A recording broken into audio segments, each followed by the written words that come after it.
Yeah, let me start here, Coach. I know you guys probably been practicing for about a month now, and we all know better that wrestling coaches have eyes on their athletes all year round nowadays. But Yeah. uh, what do you like about your team coming into this season?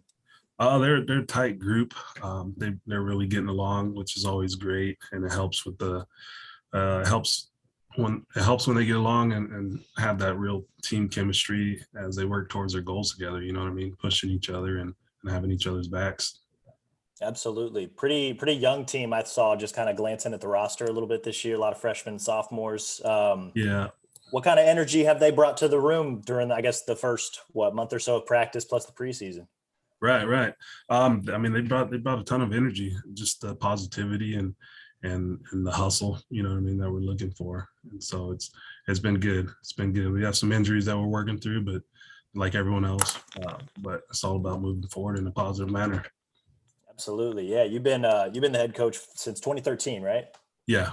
Yeah. What have you kind of learned about, being a head coach of a women's program for that? Because I feel like, I don't know, based in Des Moines here, I know that there was a lot of hoopla when Grandview launched their women's program, but I mean, you guys were the first ones, right? Like you Yeah. kind of, I don't want to say you get forgotten up there a little bit, but I think people sometimes need a reminder that you guys are up there and you've been doing this for a while. hmm Yeah. You asked what have I learned kind of working on the women's side? Yeah, just like, as a head coach, what it's been like kind of watching the sport and women's wrestling really grow and evolve over the last few years. Man, it's been great, and they've really hit a spurt here recently. You know what I mean? But it's been awesome seeing all the growth, and I mean, heck, it seems like the college level is growing almost as fast as the high school level at this point. But the high school girls they're making it happen, and the administrators and everyone fighting that good fight out there, and it's looking like there's some steam really building here. Yeah, especially at the NAI level, right? Like I know that I think you guys surpassed 40 women's programs at the NAI level? I believe we just hit it. Okay. I believe. I don't know the final number off the top of my head, but yeah. Yeah. That's well, I know that that's always like an important milestone in terms of like, going from emerging to championship status, right? So Right, right. that's a huge deal. What's Mhm. what's been kind of the most surprising, most impressive, like what's been maybe from your perspective watching women's wrestling grow at the NAI level over the last few years? And I know that there was the WCWA portion too, so that's kind of, a lot of what you guys have been doing like historically. But I mean, what's been the coolest or most impressive thing about just the way the sport has grown? I just think all the opportunities that it's providing, I think it's been one of the coolest aspects of it. And just it's just cool seeing all the different programs opening up and where they're going to be opening up and creating, like a little more of a boom in their areas that they're creating those programs in, and so it's kind of like that ripple effect, and you get enough ripples all the way around the country, then you really got something going. Absolutely, absolutely. You guys' first competition is coming up this weekend, right? You guys are going to head Right. up to Wisconsin. Yeah. Uh, Yeah. what are you most excited to see in terms of, I guess when your team finally hits the mat and, out of room competition, right? Like, hmm are there certain wrestlers you're excited to see? Are there certain aspects about the team that you're excited to watch in a, full competition? No, just it's always just exciting cutting them loose and watching them get after it and put into action the things we've been working on, and just continue to identify and fine tune the things in the areas that we do need to work on. And so it's gonna be good to see them cut loose out there. They really get after it in the room, but they're itching to get out on the mat in the competition arena. Absolutely. You know what the starting lineup's going to look like yet, or are there still some things to figure out? Or What generally we have an idea of what they're looking like for sure. Some in the upper weights that we got to work them down per their descent plan and that kind of thing. But right now with women's wrestling in college, we're going to tournaments, so they're all going to compete if they're healthy, eligible, all that good stuff. absolutely, yeah. Is there a wrestler or two that you're really excited to see just because of progression they've made over the off season, or just you're kind of excited to kind of see how they fare for one reason or another? Yeah, like returners. I know Diana, our return All American. She's working back from an injury, so she won't be in this first semester as far as we know at the moment. But Beta Espino, she's always out there. She's a hammer. She's a penny machine. She gets on top, but she's always hustling, putting in the work. And so we're excited to see her get out there and get after it. Jenny Castaneda, she's our returning sophomore. I think last year she had more matches than anyone on the team, and she just goes. She likes to hustle, and she's always improving. I think she was voted our most improved wrestler last year, and looking to see that progress even further.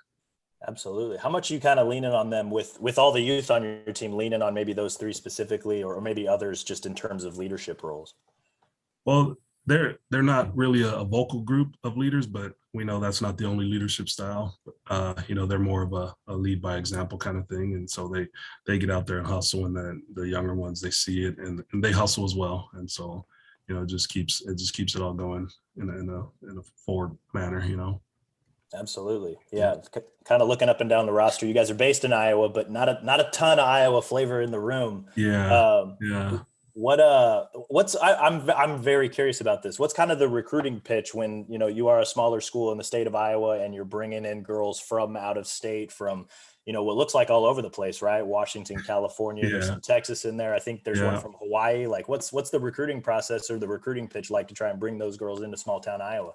Yeah, it's just full disclosure, really. Like, hey, this is what to expect. I like to ask what they like to do, and if they're a busybody, like someone from a city could be, and it may not be a good fit. But if there's someone that can be entertained by being creative and finding their own things to do, there's things to do in the smaller towns. You just gotta.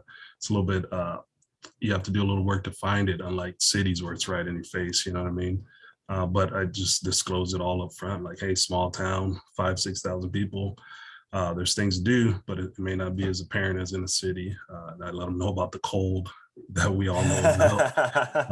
I almost try to scare them off, and if they're still around after that, then hey, this might be a good fit for you, then we can continue to talk about the other aspects of being a fit, like how much they're willing to hustle, how serious they are about the sport, being a good person, all those things. Absolutely. I like that.